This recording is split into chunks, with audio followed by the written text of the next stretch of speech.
Okay, Emma, I'm making you host. And then I'm going to start. So hello, everybody. I'm Louise Morgan. I'm the current president of the FACA board. Today, it is my distinct pleasure to introduce our speaker, Emma Mulhern. Emma is a Fulbright Graduate Award Grantee that is currently pursuing her master's degree in supply management with a minor in sustainable business at LUT University in Lappeenranta, Finland. I'm going to let you pronounce that again for us, Emma. She is a Twin Cities native and an alumna of the University of Minnesota, Twin Cities Carlson School of Management. And I thought Emma had to have had really strong Finnish background, but Emma does not have any Finnish heritage background, but a great love for Finland. During the past few months, she's had the opportunity to experience everything that the Finnish university life has had to offer, from its strong academics to a lively student culture. Her presentation will talk about her experience as an international student studying in Finland and how student life differs from that in the US. She will also discuss the Fulbright program and opportunities it offers to students and scholars to study, conduct research and teach in Finland. And I'm sure she'll talk about current events as well. I will now turn it over to Emma. All right, I will share my screen and get started.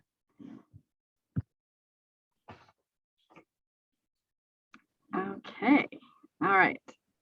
Thank you for that lovely introduction.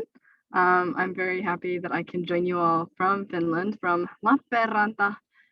It's a nice long name, and it's a city that's located in eastern Finland. So I think it's about 30 minutes away from the Russian border if you drive there. So kind of southeastern part of Finland, that's where I'm calling in today from. But I will get started with the presentation. You've basically heard my personal background, but I'll give you a little more detail about that. I'm going to talk about a few different topics. So I'll talk about the Fulbright program, what that is, basically explain why I'm here in Finland. I'll talk about the university that I'm studying at, why I chose this university, what it focuses on, and then talk a lot about the student experience, student culture, because that has been a very interesting experience. And then talk about how what I've done as a Fulbrighter in Finland and sort of what that has entailed. So lots of different topic areas, but I hope it will be interesting. So yes, as was mentioned, I am a Twin Cities native. So I'm from St. Paul, Minnesota, lived there my whole life until really moving to Finland. I don't have any Finnish heritage. As was mentioned, I have mainly Swedish and Norwegian heritage on my mom's side. But the reason why I got started with my connection to Finland is when I was in high school, I decided that I wanted to be an exchange student and I had to figure out what countries to go to. When I was a kid, I used to play hockey. And so I thought, well, let's pick the countries that like to play hockey. So I put down Finland as one of my options and they said, okay, you're going to Finland. And they sent me to this very small rural town. And I did actually get to play hockey on exchange. So it was a very great experience. I lived there for a year with host families, went to the local high school. I really loved my experience, learned to speak Finnish, learned a lot about the Finnish culture. And so then when I came back to Minnesota, I wanted to keep that really connection alive. And I'll talk about that in just a second. Last spring, I graduated from the University of Minnesota, as was mentioned. And then currently I'm studying at LUT University here in Lappeenranta, Finland. So my connection with Finland, as I mentioned, going on exchange, that was a really impactful experience for me. So when I came back, I decided to really get connected with the Finnish and Finnish American community in Minnesota. So at the University of Minnesota, I continued my Finnish language studies and minored in Finnish. I, of course, got involved in FACA, I did actually present about my exchange year back in, I believe, October of 2016. So you can look at the old newsletters and see a little bit about that. And of course, I've also done things like attend FinFest when it was in the Twin Cities. I've also worked at Sanolampi. So it was great to see all of the money that was fundraised for that as well. But I worked there virtually in 2020 and then in person last summer. So I've really been able to, after my exchange year, maintain those Finnish connections for then, of course, returning to Finland to do my master's now. So first, I want to provide some context on the Fulbright program and what it is to really explain why I'm here in the first place, other than just wanting to be in Finland. So the Fulbright program is a program that was started by the US government, and it offers opportunities for US citizens to go overseas to study, teach, and conduct research. And it also offers the opportunity for non-US citizens to come to the United States to do those same things. So it is basically a cultural exchange program, but focusing on, it depends on which grant you get and that sort of thing of what your focus is. But the idea is it was started back in 1946 through legislation proposed by a Senator William Fulbright, which is where it gets its name. But the idea was we had all these world wars, and we thought, maybe we should do something so we can stop this. And of course, intercultural understanding, communication, and getting to know other cultures can really help with that. That's sort of why it was started back then. And it actually has it just had the 75th anniversary, so it has been around for quite some time. And currently it awards approximately 8,000 grants through its various programs. So there's the US student program. So there are opportunities for students to go overseas, such as myself. So that's the program I got my grant through. There's the scholar program. So for people that have PhDs, professors, there are opportunities for them to also go overseas. And then the foreign Fulbright program, which is for non-US citizens to come to the United States. But essentially it's a US program offering grant opportunities for people to pursue various opportunities, both outside and inside the United States. So how the program is run is either through different commissions around the world or through the local embassy. So in more well-established Fulbright countries such as Finland, there are actually commissions, so a separate sort of unit with staff, people that work to make the Fulbright program possible in that country. So in Finland, we have the Fulbright Finland Foundation, which has full-time staff working. They're really, really great. They're located in Helsinki. I have only positive things to say. They're really great people. They've always helped me with whatever I need. But essentially here in Finland, the Fulbright Finland Foundation is what coordinates these grants, both for Americans coming to Finland to pursue their Fulbright opportunities, and also for Fulbrighters from Finland going to the United States. And their motto is "Together Shaping the Future." And I remember when we had orientation, they gave very specific, sort of explained why they worded it the way they did.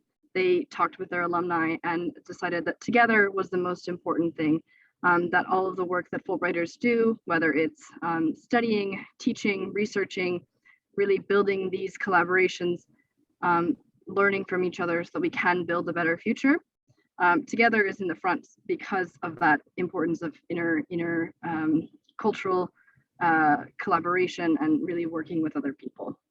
So that's something interesting to know about that. But yes, Fulbright Finland takes care of the grant programs here in Finland. As I mentioned, there are different programs within the Fulbright program. So there are opportunities, like I said, for students, for scholars.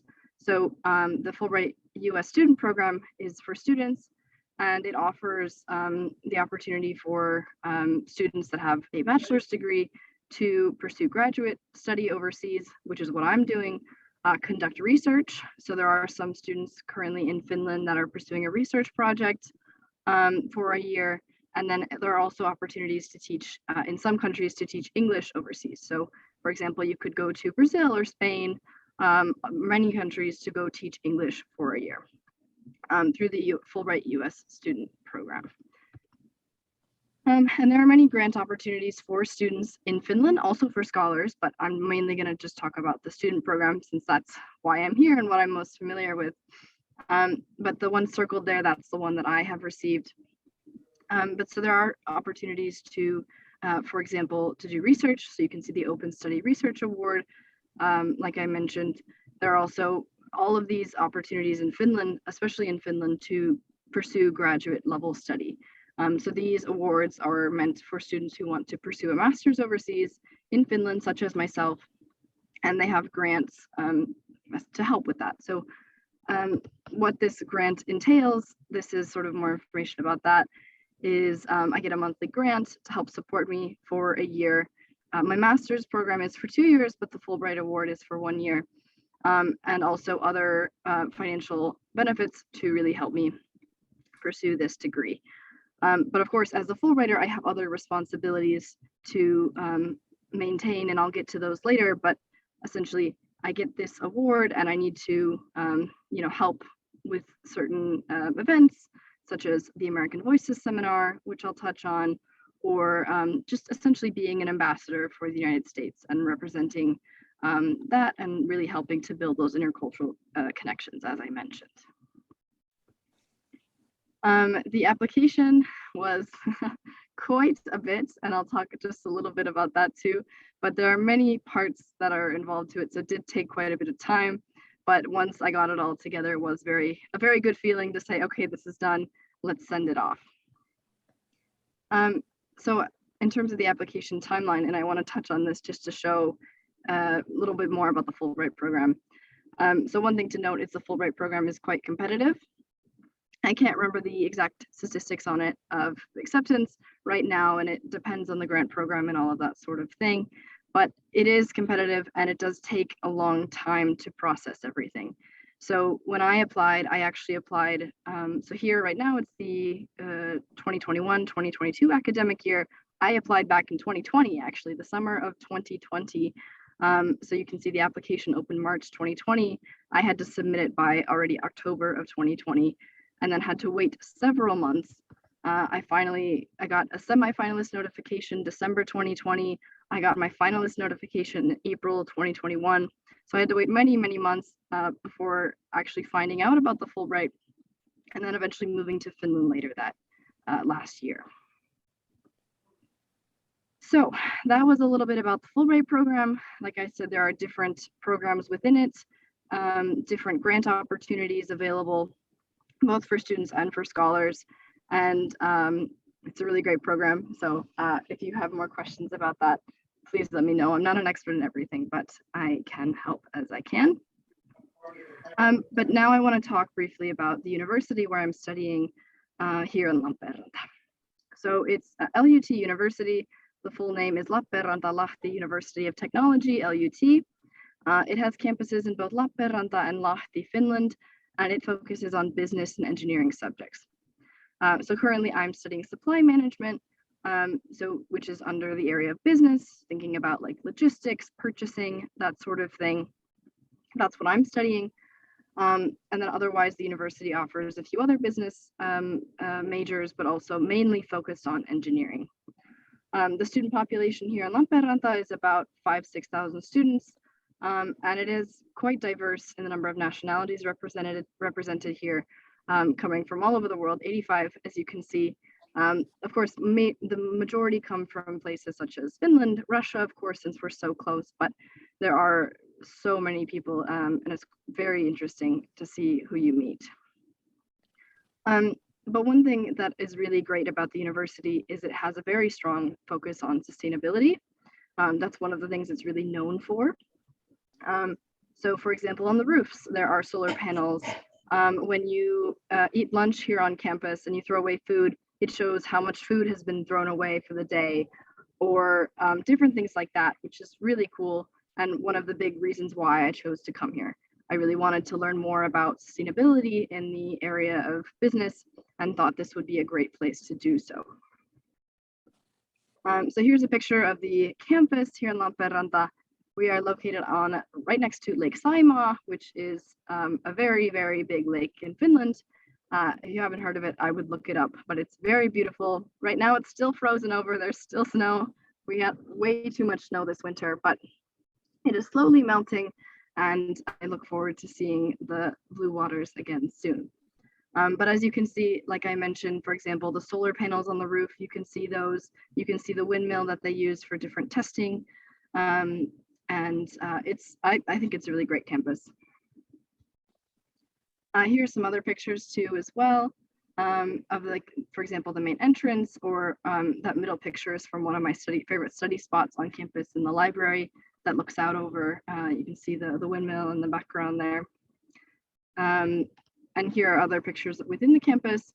So one thing I want to touch on is sort of the academic experience. So I've come to Finland. I'm at this university that focuses a lot on sustainability, and I'm studying supply management. And it's the only university that offers this program, which was another big reason why I wanted to come here to study supply management. So different things to note about the campus and academic experience. It's much more, of course, I'm studying at a master's level versus bachelor's level in the United States, but it's much more independent, I would say, much more, I would say my business studies in the US were much more practical. Here, of course, they're practical, but they are more also scientific, I'd say, compared to what I had for my bachelor's. It's a 2-year program for the master's studies, and I'll be writing a master's thesis in my final semester. And during this year, we've had both in-person and online teaching, sort of depending on the COVID situation at the time. But so, for example, on the right there, that is a typical lecture hall that I have gone to for some of my classes when they've been in person. On the left there, that is the library, which I always love to go and study in there. And in the middle, we have a few different campuses, the restaurants on campus. And you can get student meals relative for a really good price, $3 for a student. We get a student discount, and that has been really great. But it's also nice then to eat lunch on campus, and you can connect with friends between studying and take a break. That has been very nice. Okay, so I've talked a little bit about the Fulbright program, the reason why I'm here as a recipient of a Fulbright grant. I've talked about the university where I am, and now I want to talk about student culture. That has been kind of, as I mentioned, one of the more interesting aspects of my experience. But of course, there is a lot of background that you need to understand. So here, I'll provide that first.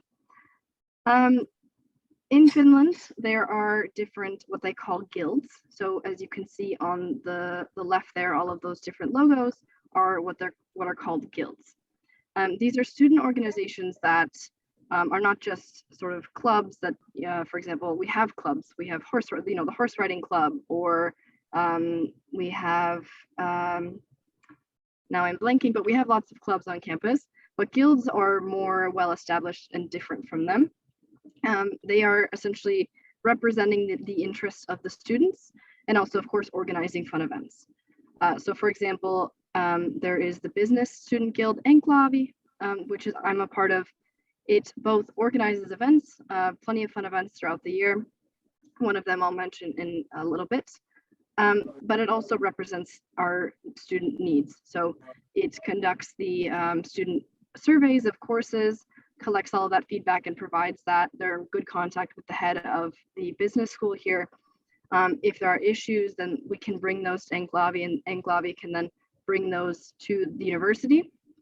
So essentially, it's a representation of these students and an organization, both from getting to know each other, organizing events, but also giving us representation within the university.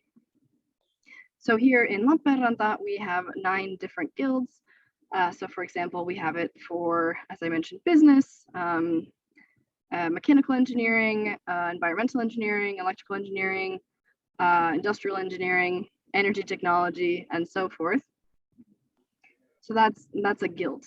The guilds operate with the student union. The student union is, as you can guess, it's kind of like a labor union, but for students that represents our interests to the university as well.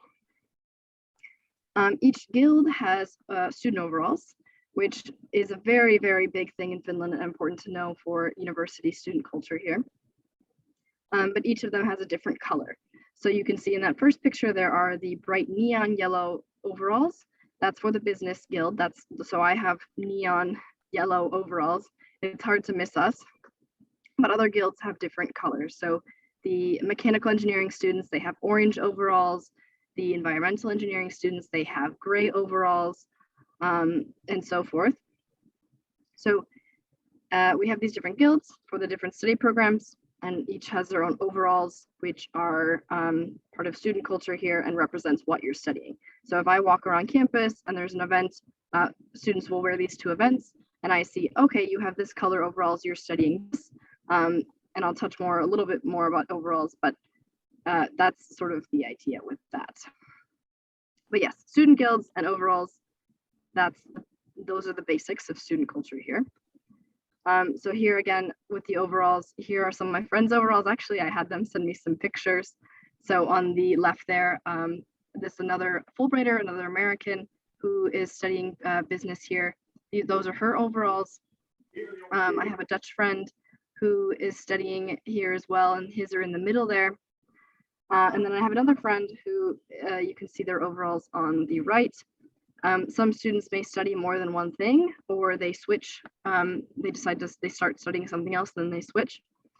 So then they can make combined overalls. So he combined two different colors, which some students do here. So you can see sort of that as well. But these are different pictures of student overalls here. And how the overalls work is you wear them to different student events.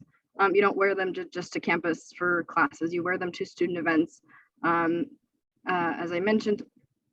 But when you go to different student events, the idea is you can collect different patches.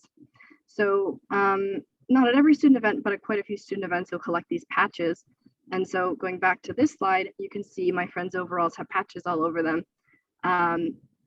From these different events or from different organizations they've bought patches from.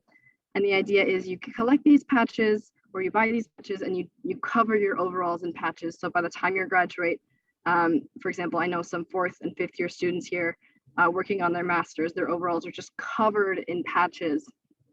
And I think it's very cool because each has their own story. So here on the left, you can see the different patches. I actually have more than this, but this is from last fall, this photo. So for example, the beach party, that's an event I'll touch on in a bit, or different Sitz Parties, which I'll also talk about, or there was one event, Matte, that we went to that if you had to go to different restaurants in the city center, you would eat food, they give you a stamp, and then the idea was to get so many stamps and then you got a patch based on that stamp of how good you were at eating food essentially in a certain amount of time. Or I went on the Caribbean cruise, which was a little boat ride on Lake Saima with music and different games and sorts of things like that. So you collect all of these patches and you put them all over your overalls. So of course that has been very different. That's not something we do in the US. So I knew about it, but actually seeing it and getting used to it has been a different thing. And then my friend there, one of the other Americans you can see here with her overalls, most students don't actually wear them all the way up. They tie them in the middle like that. So that's typically how you see students wearing them, but then imagine them covered in patches. So student overalls, that's one interesting part of Finnish student culture. Another interesting thing that I've experienced here, this is a game, another wood throwing game. So you can think of like mölkky, but this is called kyykkä. And essentially you have two lines of blocks and you have to knock the other opponent's blocks out of the square that is drawn on the ground. So it's really popular here in Lappeenranta. For some reason, I don't know why, but it is. So when I first came here, they had it during orientation weeks and I got to experience that as well. Can't say I'm the best at it, but it has been fun to sort of try. And for example, there on the left, that photo is a picture of lots of exchange students that went to try. I was there at that evening, and it was very fun to sort of share that piece of Finnish student culture, really Finnish student culture here in Lappeenranta with these students. So Finnish kyykkä, that's another interesting thing I've experienced. So now I want to talk about different events that I've gone to. So this, as you can see, is like Saimaa. Like I said, I can walk there in a couple minutes from the university. It's very close. So one of the things that they did during orientation week is we had a sort of tutor baptism, I guess is the best way to call it. So when new students arrive in Finland, they're each assigned a tutor and they have a tutor group. So in my tutor group, there were maybe 10 students or so. And the tutor is there on the right. You don't see her face, but I'm holding her on my back. She's got the yellow overalls on. So each student is assigned a tutor and they have tutor groups. And the idea is this tutor is there to serve as a resource, help them orientation week, answer their questions, help them to make friends in ways, and really help them in ways that you can't find from an orientation book. So of course, they'll share some of that information. They'll help you register for classes, things like that. But then they can talk about student culture, which is hard to maybe really explain and write down. The university is not going to give you that in a handbook. So that's really helpful. And I had a great tutor. She was very helpful in teaching me everything I needed to know about the university here and student culture. So during orientation week or the week after, we had the tutor baptism. So it's a tradition here. Enklavi, my guild, the business guild, organizes it, and we essentially take the tutors and we throw them in the lake. So that's why the tutor there is on my back. I carried her in and dunked her in the lake. That's just a tradition they have here. It was very fun. It was actually kind of cold, but we survived and got to enjoy a nice sunset there, as you can see. So this is an interesting event that we had, and something I've never experienced or thought I would be experiencing. Another interesting part of Finnish student culture are the Sitz Parties. A Sitz Party is, the best way to explain this is basically an event about 3-4 hours, and you sit down and you sing and you drink alcohol, or there are options for non-alcohol as well, but that's the tradition, to drink alcohol. You also eat some food, but the idea is basically you sing, you play some games, and have a good time. That's sort of a Sitz party. So in Lappeenranta, they have them in tables. You have an assigned seat, you sit down, and you basically sing different songs and have fun. So I've been to a few different Sitz parties. The first Sitz party I went to was the one on the left. That one was in Finnish. And so I do speak Finnish, but it was definitely experience because there were many words I didn't know from songs. And it was, of course, my first Sitz party. It is very much an experience. So that was a night to remember. I've also been to Sitz parties in English. So there on the right, you can see from our Nordic evening Sitz, the theme was dad jokes. So people, of course, sang different songs, but when they would request a song, they'd also had to tell a dad joke. So it was interesting to see what they came up with. But yes, Sitz parties, it's an interesting experience. I've definitely enjoyed them, but it's something that it's hard to explain until you've actually experienced what it's like to attend. Something else I did, and I believe I wrote about this in one of the columns that I helped to submit about my experiences throughout this year in the newsletter, is there was an event also hosted by Enklavi, the business guild, and the idea is students from the different guilds, they build a sled and they compete for the most creative sled, but also the most successful sledding attempt. So you got to build a sled and you had one attempt to go down the hill. But the idea, of course, was creativity. So how can we make this an interesting sled? This is our sled. You can see us building it here. Here on campus, actually, we have the Jamie Heineman Center. So it is a center where students can go and build things. It's a very big engineering school, so of course that's important. So we reserved a table there, and we used an old tabletop, some old blocks of wood, and some wooden skis that we bought from some person here in Lappeenranta. We put that all together, so you can see that on the left. And then we bought an old carpet, and we put the carpet on top, and we called it our magic flying carpet. That was our idea with our sled. So we slid down the hill. Other people went before us, but we slid down the hill and we got stuck a lot. and then the carpet eventually fell off the top of it, even though we screwed it in. So the magic didn't quite work as we anticipated, but it was still really fun to build and to just have that experience. It was also interesting to see all of the different sleds that other guilds had built. So one had a sled with a flamethrower on the back, a makeshift flamethrower, maybe not the safest, but very much an engineering student creation, or an inflatable pool, things like that. And you can see there on the right, all of the students. It was a very big event, very fun. And you could also just go sledding in general, which was fun. And of course, one of the things that Lappeenranta is known for is for having the Finland's longest Vappu. So Vappu is Mayday in Finland, and it's a very big student celebration. So universities will start celebrating it with events leading up to Vappu, which is on May 1st. But here in Lappeenranta, they're known for the longest Vappu, and they always make sure they have the longest Vappu every year. So in January, they had a meeting with all the different student organizations, and they planned events for the entire month of April. So they opened up Vappu back on April 1st. You can see there was still snow. There is still snow here. But back on April 1st, they opened up Vappu. They raised the Vappu flag. They had a little, they sang a couple songs. You can see people in that middle picture standing on the roof of the Student Union building. They were the ones that declared the start of Vappu. And you can see all of the students that gathered in those other two pictures to witness that. So throughout the month, there is at least one event every day. It could be a Sitz Party.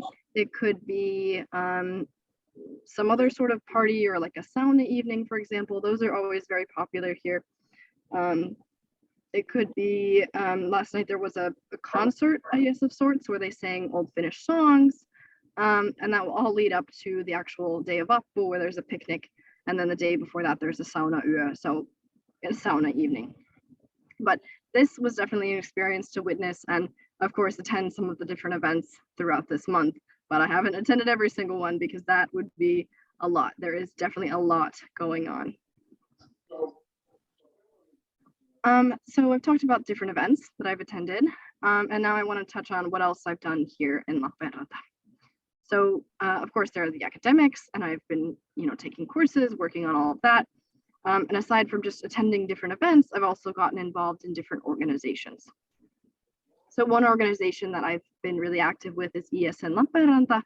That stands for the Erasmus Student Network, which is a network that covers all of Europe. And the idea is to promote exchange, intercultural exchange, really sort of like Fulbright, but the idea is the Erasmus Student Network supports students that want to go on exchange, are currently on exchange, or supporting international students, and supporting really internationalization at home. So providing a space for them and connecting them with local students as well. So here in Lappeenranta, I was elected president, and I have been serving as president since January, and my term will end in December of this year. So there on the right, you can see our board. You can see all of the different colored overalls that we have. It's a very diverse group. Half of our Finnish and half are non-Finnish. So it's been a very interesting experience, and get lots of different perspectives from that. But so we've organized different events for exchange students. For example, we hosted a Finnish evening where we of course had sauna, we made some korvapuusti, and then we gave a presentation about Finland, different things to know, things like that. We had a fun time. We've also hosted a how to Vappu. So Vappu, and explaining all of that, like I just explained to you, we had a presentation to explain to exchange students and international students about what that is and how they can get involved in the different events. We also hosted a karaoke night, Eurovision themed. So we had different flags and representing different nations, and really just promoting that intercultural aspect. And right now, tonight, they're actually having a bowling evening for the students, and we'll eventually have an international dinner as sort of a farewell for the exchange students leaving at the end of this semester. So we've organized a lot of different events. That has been very fun to get to know people. I've also had other opportunities though as well. So I've done, one thing I got to do was a training. We organize trips through our partner company, Time Travels, for example, to Northern Lapland or to Northern Norway. which are very popular amongst the exchange students. So I got to participate in a training with them, got to go to Stockholm for that. I also recently, about a week ago, was in Porto, Portugal. There you can see on the left, we had the Erasmus Generation meeting. So we had people from all over Europe attend this meeting. It was a conference, and the idea was, let's get everyone together, talk about ideas, how can we improve what we do, how can we help these students better, but also how can we be, for example, better advocates within the European system, how to encourage exchange and intercultural understanding. So I got to participate in that event with more other people that are studying in Finland, and it was a very fun experience. Very busy. We had 800 people attending, but I very much enjoyed getting to meet all of these wonderful people and learning so much at the same time. So ISN Lappeenranta, that's been another big thing that I've been doing here, and it has been a really great way just to get to know people, and of course get to know, really get connected with the student community here.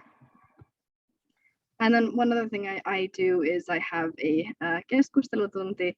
So back when I studied at the University of Minnesota, they had a weekly kahvitunti, so an hour where we would speak Finnish. Have that, of course, in Minnesota, where so many people, where the language is English, it's nice to have that space to speak Finnish.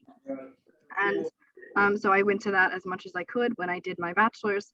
And then coming here, of course, you think, well, everyone, speaks Finnish, so there should be plenty of opportunities to speak Finnish. But when you study in English, when you have international friends, it can be actually harder than you would think to find opportunities to use Finnish here. So I decided to start our own keskustelutunti, where international students, Finnish students as well, are welcome, and some have come, to just come and chat in Finnish, whatever their level is. And it has been very fun. I've gotten to meet some interesting people that way. So you can see some pictures here. And this has been a really interesting way to see the diversity of the university. So the picture on the right, each person is a different nationality, which that's not even that many people in the photo, but to have that many people there, so many different perspectives and ideas, it has been very fun. So that has been something I've been doing, and I will plan to continue to do that throughout this next academic year as well. So I've just talked a lot about student culture, and yes, there are lots of aspects to it. So feel free at the end to let me know what questions you have. But of course, I want to talk about my experience as a Fulbrighter in Finland. So my job is to, of course, go to class, as I mentioned, be that sort of American representative, get to know people, get involved, and really help with, promoting intercultural communication and helping people to learn more about the United States as well by providing my own perspectives. And so just doing my master's degree, that's a big part of what I'm here to do. But of course, we have other events than things that I've talked about that we have had to do throughout the year. So in October, so of course we had our orientation, that was fully online because of the pandemic. But then in October, we actually got together in person and we had the American Voices seminar.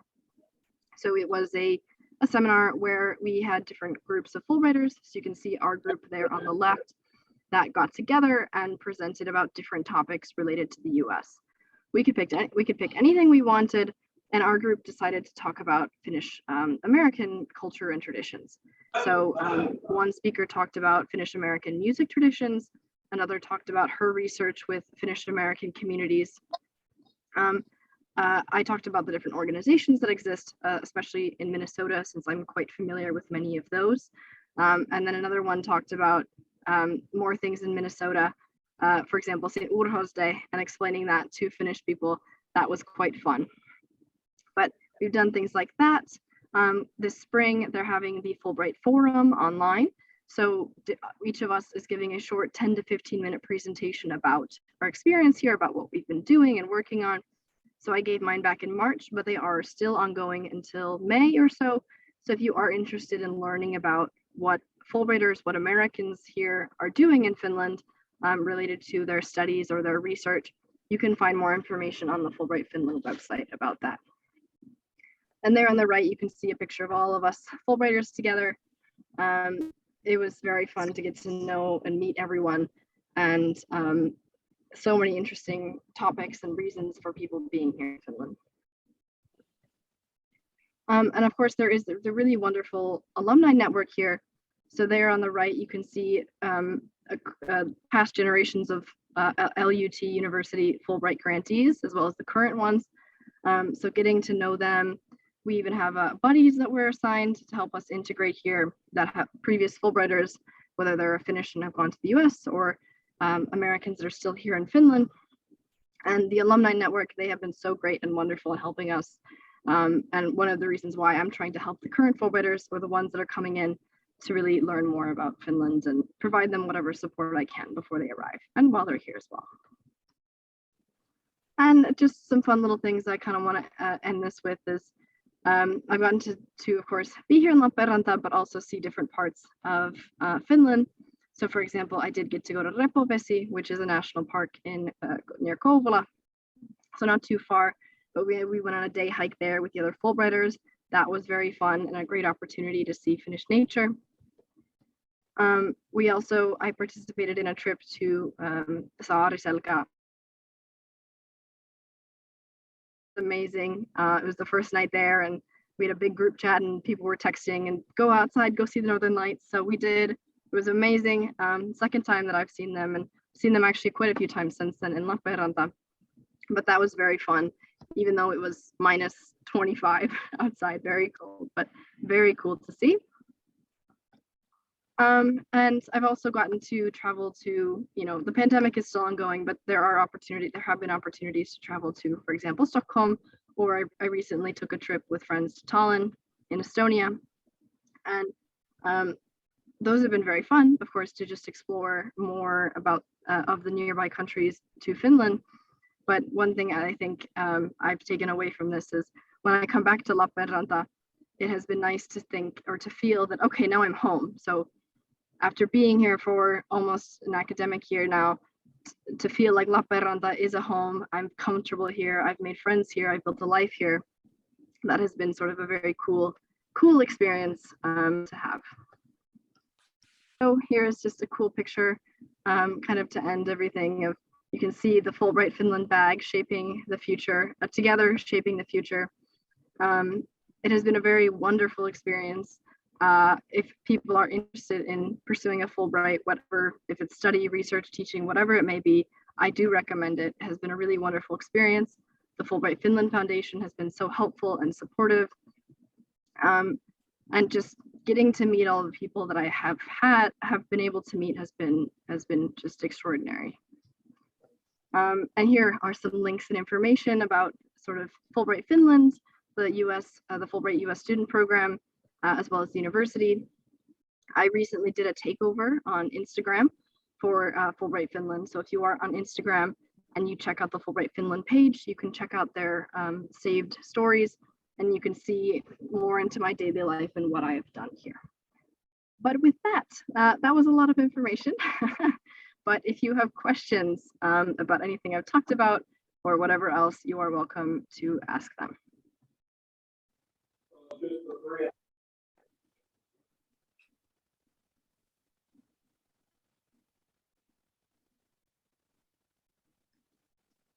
Thank you, Emma. I think that was amazing presentation. I've got a couple questions, and I'm sure other people do too, so please chime in. So you say that you're studying supply chain management, and we hear all about supply chain management and the problems that it's causing and creating in the world. How are your professors, how are they addressing that? Is there hope? Do we do things differently? Yeah, I think it's a very interesting time to be studying supply chain management. The pandemic has sort of revealed the issues that we have all these new tools and ideas, and they're great, but then the pandemic came along and ruined a lot of that because we weren't prepared for natural disasters or these big unexpected events. So it has revealed a lot of the issues that we've that we thought all these new ideas and ideologies would help us with. And so moving forward, I think a lot of people are rethinking what does it mean to have a good supply chain? How can we not just have something that functions just to function and to give us give our business value and profit, but how can we make sure that our supply chains are sustainable? That's why I wanted to minor in sustainable business and learn about that. How can we make sure that they're environmentally sustainable? How can we make sure our suppliers are not negatively impacting the environment, but also how can we make sure that they are treating their workers well? And how can we make sure that the money that we're spending on that we're paying our suppliers is not funding armed conflicts or things like that? So I think the pandemic has been a big shock, and I think supply chains are still not functioning well right now because they're still adjusting to this new reality. But it has sort of moved the curtain away and revealed the issues, and people are, I think, really rethinking the field right now. So it's really interesting time to be studying the field.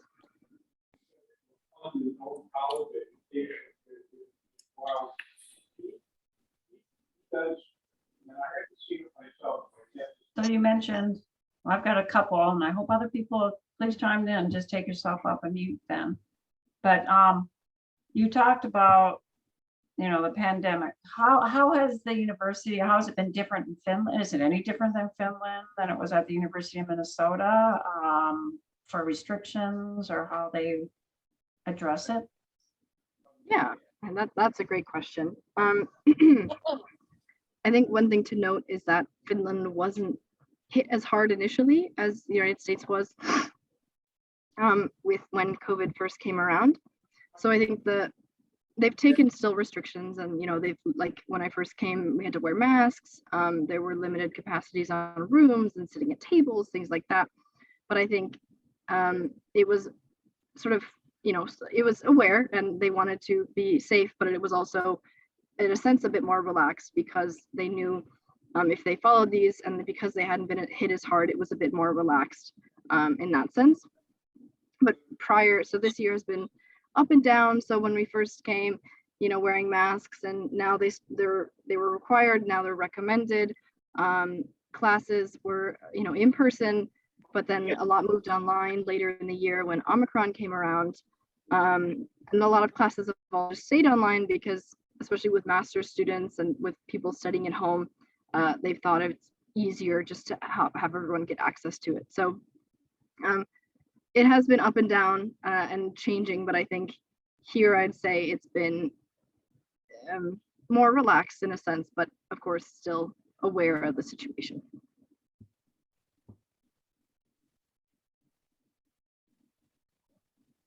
So you mentioned that your classes are in English? Yes, so my entire degree program is in English, yeah. Do they require any Finnish language training for any of the other international students, or is it available? Or yeah, so for my degree program, I'm required to take 2 language courses. In my case, since I already speak Finnish, I actually got retroactive credit. So I essentially showed my Finnish skills and they gave me credit for it. So I have not taken classes, but they do offer a number of language courses here. So they offer courses in Finnish, Swedish, Spanish, French, Russian, German, Chinese, Japanese, I think are all the languages. So there are a lot of opportunities to learn different languages, but they didn't specify that I had to learn Finnish, so I could have taken any language courses. But a lot of international students do try to take Finnish courses and really to be able to learn the language that way. But it can be tricky if you're here for only a 2-year master's program and you have, of course, to study in English, keep track of that. Perhaps you're working a part-time job. So it can be a tricky situation to learn Finnish when your entire life essentially is in English. A lot of my daily life is still in English, even though I am in Finland, but I do make an effort, of course, to speak Finnish when I can, and really use that because, of course, I am in Finland.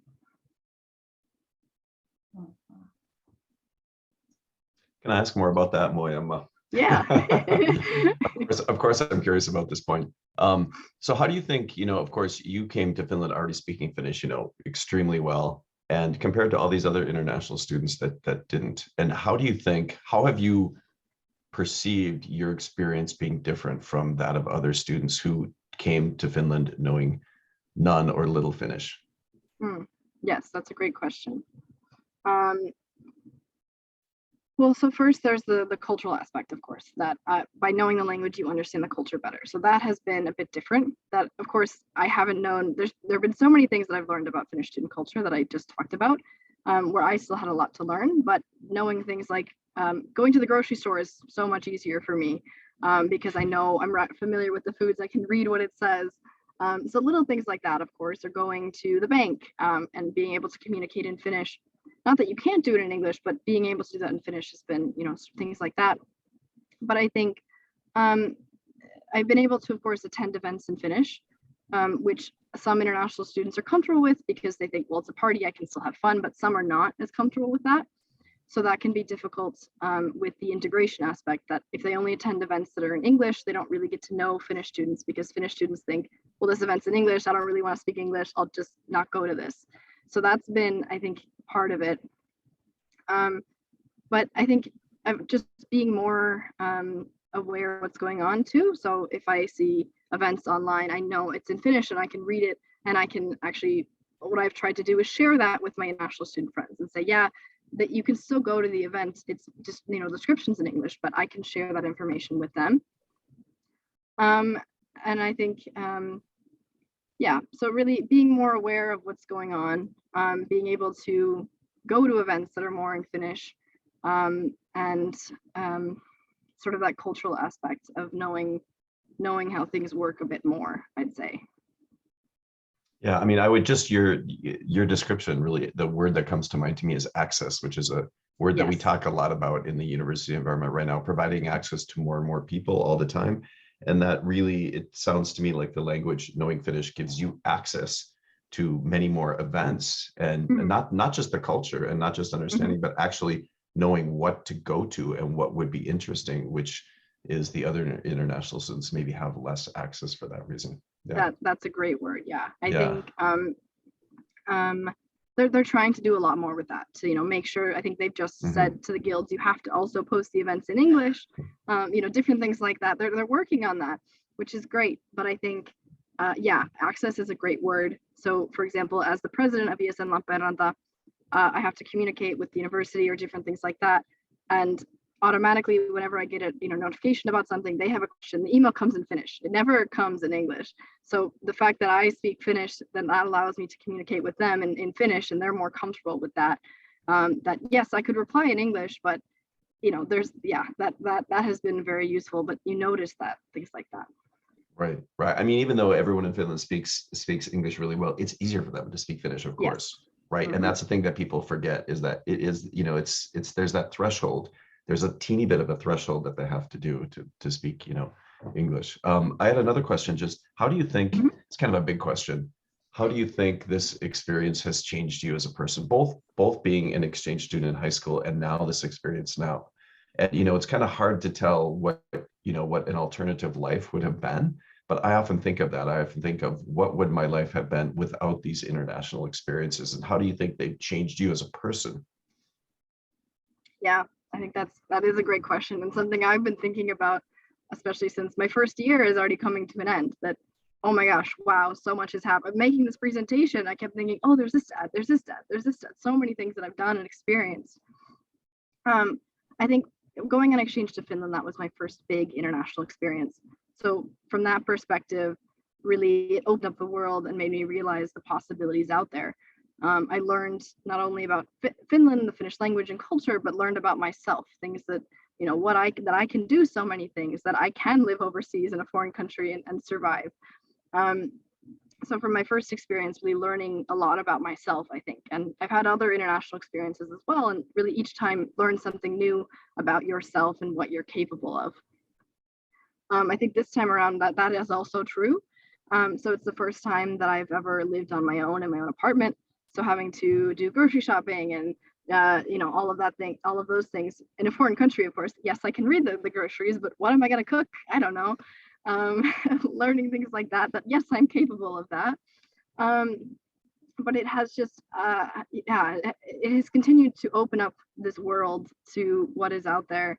Like I said, all of the things that I've learned about Finnish student culture, it's just, that's been amazing. And really it's the people that you meet that has been sort of the most influential on me, that what I've learned from them, hearing their perspectives on life or whatever it may be. For example, at conversation hour, just getting to hear about different things makes you think differently about the world. And I think that's been really the biggest thing, is just having a different perspective on how things work and getting really a different perspective on Finland. That has been really interesting, because as an exchange student, yeah, I learned a lot, but to see the university life, to learn more about working life in the process, that has been really eye-opening too. Great. Hi, Emma, I've got a question. So in the US, it seems stylistically business schools tend to fall either into one of two camps. Either it's like pretty academic, academically focused with, like more white paper reading, and it's professor lectures, versus like case studies where it's more student led with professor moderated. I'm curious to know, sort of, does Lappeenranta fall into one of those two camps, or sort of where stylistically is it for you guys? Yeah. I would say it's much more sort of the first. So much more an academic approach to business, which has been very different for me. We've done, of course, applied things. So we've done case assignments, company assignments. Like company assignments have been a big thing, but I would say it's much more academic. So reading actual academic papers on some topic in supply management about which, different supplier relationship strategies, for example. That has been very academic. Writing like a literature review, that's the first time I've ever done that. So it's much more academic compared to for my bachelor's, studying the same thing. I really didn't read that many academic papers. It was a lot more case studies and just learning from the professor. But of course, still we have lectures and that sort of thing. But it's much more, I'd say, academic here compared to it's still practical, but much more academic, yeah. Great, thank you. Mm-hmm. Hi, Emma. This is Linda Davis speaking, and we have spoken quite a few different times concerning the Salolumpy fundraising efforts. Mm-hmm. And I want to thank you so much for your presentation. It's just been so fabulous and given me lots of insight. And would you kindly say hi to your mom from me? Yeah, they're here actually listening in. Oh, good. Well, hi, Linda. So this is a big question that I have, and maybe an unfair question, but have you felt any impact at the university level as to what's happening in the Ukraine right now? Yes, that's a great question. I was waiting for a question like that to come up. So I think, well, you get plenty of emails about it because different EU sanctions, regulations have impacted the university in terms of operations. So it no longer can do collaborations with Russian universities, universities in Belarus as well. And so as a university that's located very close to Russia, that has had a decent sized impact here. For example, they can no longer do double degree programs with Russian universities, which they have quite a few of. And so that has been impactful. They are offering now at the university like free, no, they don't have to pay tuition. Ukrainian students, they can come here and study. So that has been something that has happened. But I think the biggest impact has been sort of seeing how the Russian students here have been impacted. Because of course they shutting down things like SWIFT, some of them have a hard time accessing money in Russia now. So paying things, there was actually an article in Yle, which is a Finnish news site in the English version, about a Russian student here that wasn't really able to access money and didn't know how to pay rent. And of course, they work with these students. But talking with the Russian students, and they say, yeah, I don't know when I can go back to Russia. Or I know one student that she has her younger sister is also coming here to study, but they had a hard time paying the tuition fee to get her enrolled. So they paid the student here who has a Finnish bank account, and then she paid for the tuition fee. A lot of these students are now rushing to get Finnish bank accounts because now they have to carry cash around because that's all they really have.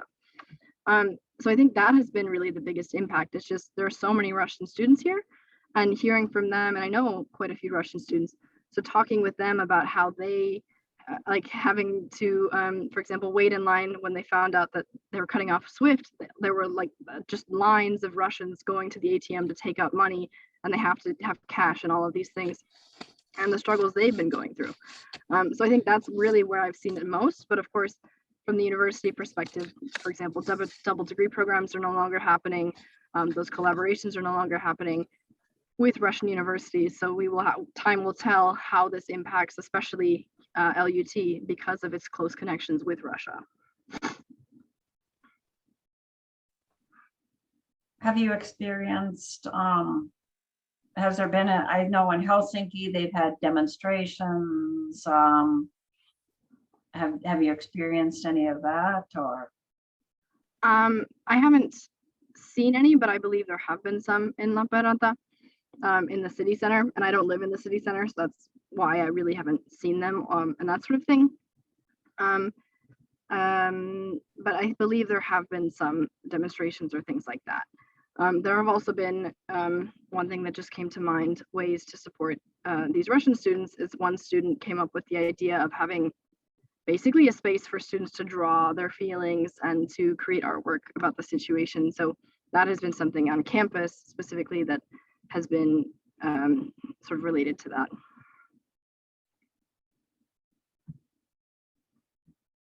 So you said you have Ukrainian students too? What the university has done is they said Ukrainian students can now apply to English language programs. And normally how it works is if you're from the EU, you don't have to pay tuition, no tuition at all. If you're not from the EU, you have to pay tuition, but you can get scholarships. And so for Ukrainian students, they said they can apply.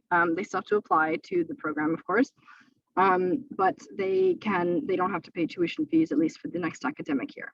So we'll see what we get for students in this next upcoming year, and how many of those would be from Ukraine. So do the students talk about it at all? Like, now I've seen in the news here that there's the talk about Finland joining NATO, or people are more in favor of it or whatever.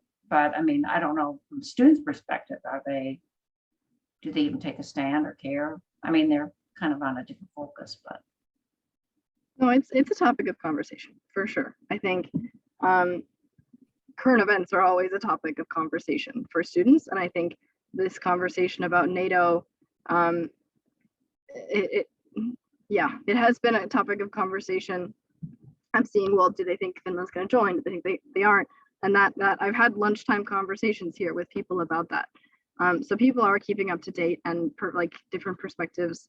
Like I have one friend who's Australian, but his dad is Finnish, so he served in the Finnish military.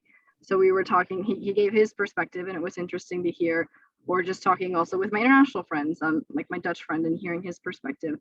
But yes, it has been very much a topic of conversation. We're keeping up to date on that, especially in Lappeenranta, just because we're so close to Russia, we are keeping up to date on the situation.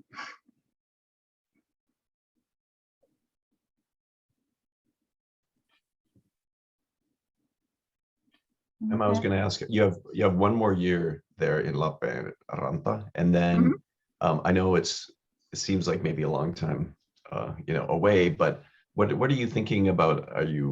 What kind of thoughts do you have about when you're finished there, and then what will happen after that point in terms of your career or additional study or whatever?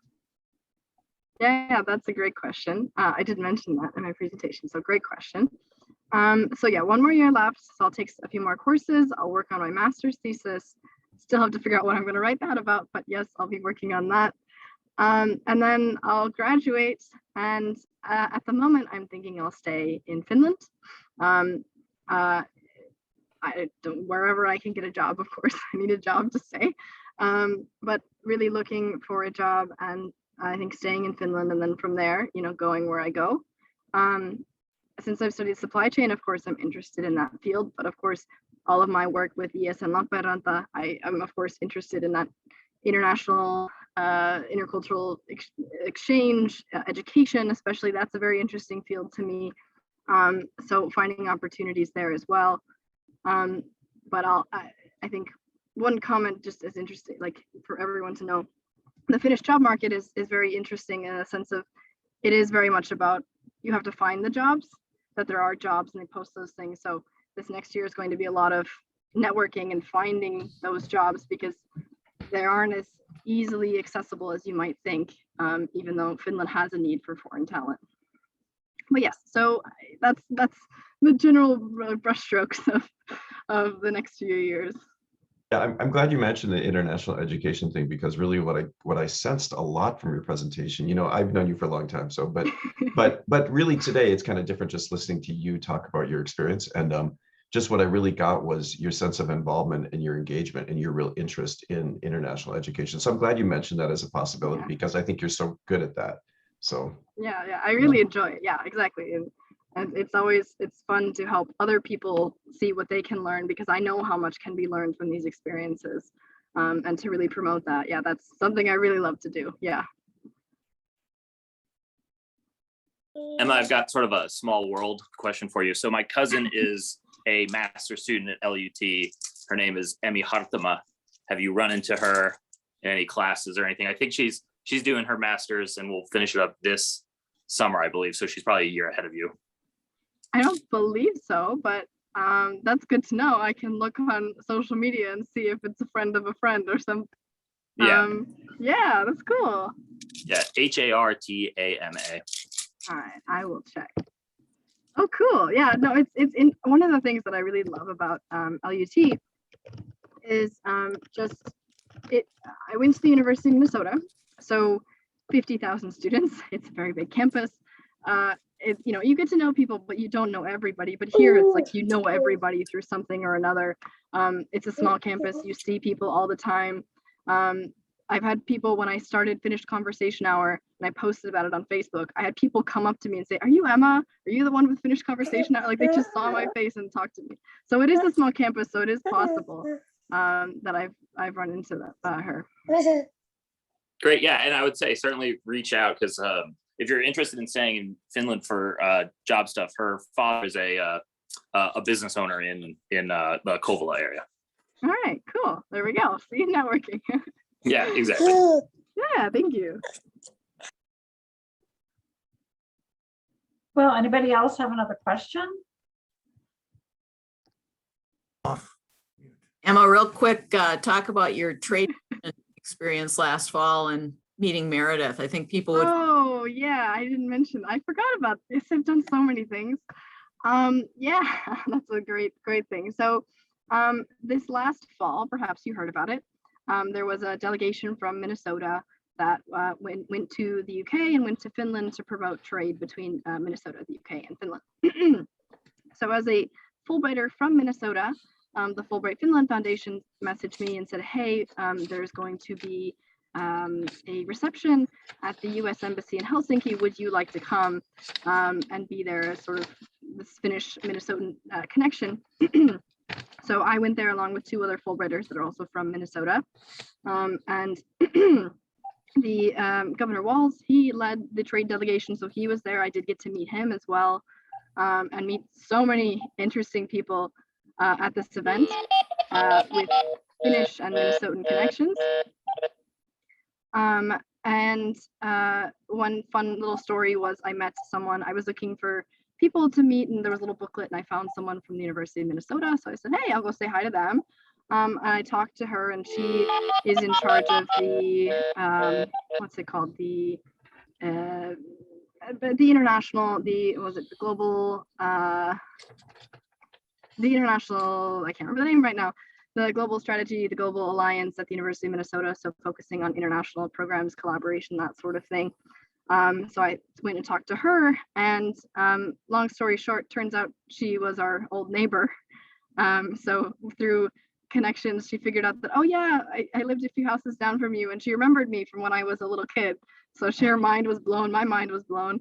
It was a very, very much a small world moment, and very cool to do and to see. But that event was just great to meet people. But having things like that, you do realize how small the world can be.